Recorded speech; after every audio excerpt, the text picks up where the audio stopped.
मेरी माताओं और मेरे भाइयों, आज का यह प्रसंग अत्यंत पवित्र और दुर्लभ है।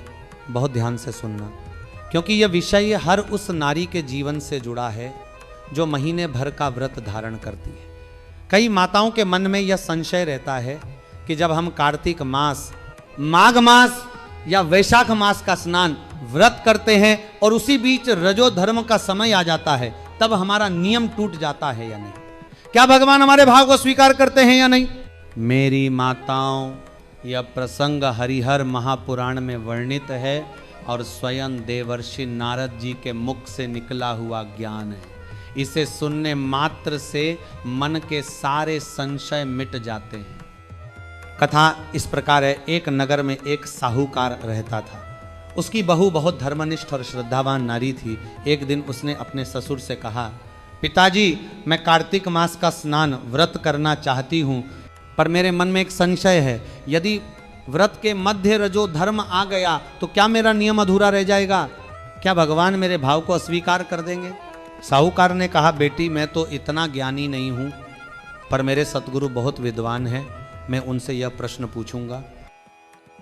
अब देखो माताओं, कार्तिक मास आने में अभी 8 दिन बचे थे। बहू का मन भगवान में इतना लीन था कि उसे भोजन की सुध नहीं, नींद की सुध नहीं।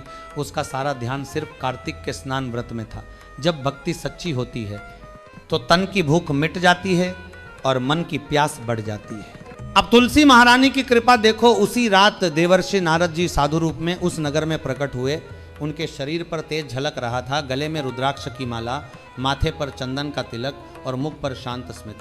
साहूकार जब प्रातःकाल निकला तो उसने देखा कि एक महान संत वृक्ष के नीचे बैठे हैं। उसने आगे बढ़कर हाथ जोड़े और कहा, महाराज, मेरे घर में एक बहू है, धर्मनिष्ठा है, पर उसके मन में एक संशय है। वह पूछना चाहती है कि नारी जब महीने भर का स्नान व्रत करती है और उस बीच रजो धर्म आता है तो क्या उसका नियम खंडित हो जाता है? नारद जी ने कहा, साहूकार जी, कल अपनी बहू को लेकर आना, मैं स्वयं उसे उत्तर दूंगा। दूसरे दिन ब्रह्म मुहूर्त का समय था। वातावरण में पवित्रता थी। बहू तुलसी पत्र और पुष्प लेकर आई। माथे पर चंदन, हाथ में कलश और आंखों में भक्ति के आंसू। उसने विनम्र होकर कहा, महाराज, मैं कार्तिक मास का स्नान व्रत करती हूँ, पर उन दिनों में जब रजो धर्म आता है मैं तुलसी को जल नहीं चढ़ा पाती, ठाकुर जी की पूजा नहीं कर पाती, तो क्या मेरा नियम अधूरा रह जाता है? नारद जी मुस्कुराए और बोले, पुत्री, सुनो ध्यान से।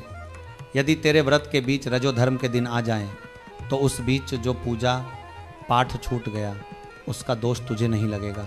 जब वे दिन पूरे हो जाएं तब कार्तिक के अंतिम 5 या 7 दिनों में से किसी एक दिन ब्रह्म मुहूर्त में उठकर स्नान करना, तुलसी माता को दीप अर्पित करना, जल चढ़ाना, तो तेरे पूरे मास का नियम पूर्ण हो जाएगा। भगवान शरीर नहीं देखते, भगवान भाव देखते हैं। नारद जी ने आगे कहा, यदि उस नारी के रजो धर्म के दिनों में वह स्वयं तुलसी पूजन न कर सके तो घर का कोई सदस्य, पति, पुत्र, सास या घर की कोई सौभाग्यवती नारी यदि सुबह और संध्या के समय तुलसी के समक्ष एक दीप प्रज्वलित कर दे तो वह नियम पूर्ण माना जाएगा।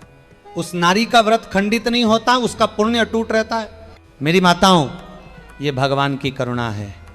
भगवान नारी की विवशता नहीं, उसकी श्रद्धा देखते हैं। अब कथा आगे बढ़ती है। साहूकार की बहू रोज प्रातःकाल स्नान कर तुलसी माता की आरती करती, दीप जलाती और हरि नाम का स्मरण करती। उसी नगर का युवराज भी प्रतिदिन स्नान करने उसी घाट पर आता था। एक दिन युवराज ने देखा, मेरे आने से पहले घाट गीला कैसे हो जाता है, अवश्य कोई मुझसे पहले स्नान करता है। उसने सैनिकों को आदेश दिया, देखो कौन है जो मुझसे पहले स्नान कर जाता। कई दिन सैनिकों ने पहरा दिया, पर साहूकार की बहू ब्रह्म मुहूर्त में ही स्नान कर लौट जाती। एक दिन उसका संयोग ऐसा हुआ कि बहू की माला और मोजड़ी घाट पर छूट गई। युवराज ने माला और मोजड़ी उठाई। देखकर आश्चर्य हुआ, जिसकी माला इतनी सुंदर, मोजड़ी इतनी कोमल, वह नारी कितनी रूपवती होगी।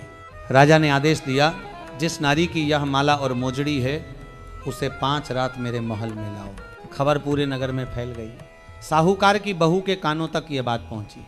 सब चिंतित हुए, पर बहू ने शांत मन से कहा, मैं राजा के यहाँ 5 रात रहने को तैयार हूँ, पर मेरी शर्त है कि यदि ब्रह्म मुहूर्त के समय स्नान करने जाती हूँ और राजा का पुत्र मेरा मुख देख लेता है तो मैं रहूंगी, यदि न देख सके तो मैं लौट आऊंगी।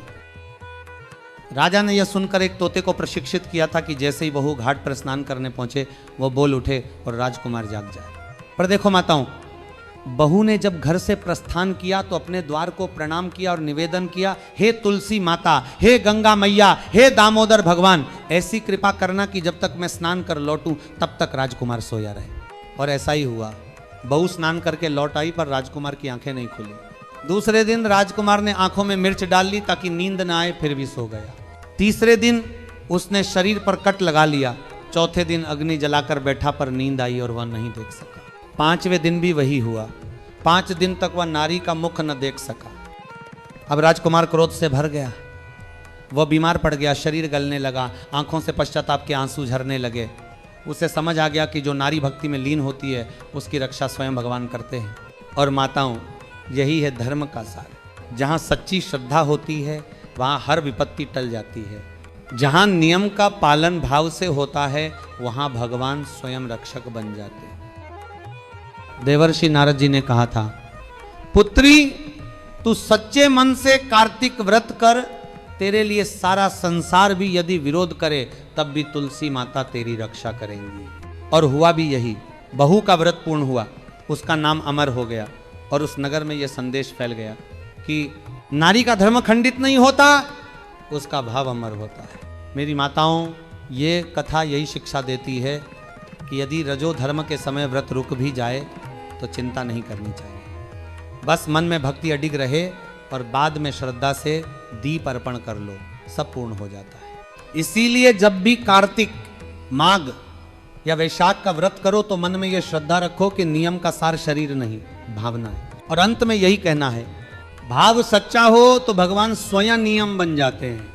बोलो श्री हरि भगवान की जय हो, बोलो तुलसी महारानी की जय हो, बोलो देवर्षि नारद जी की जय हो।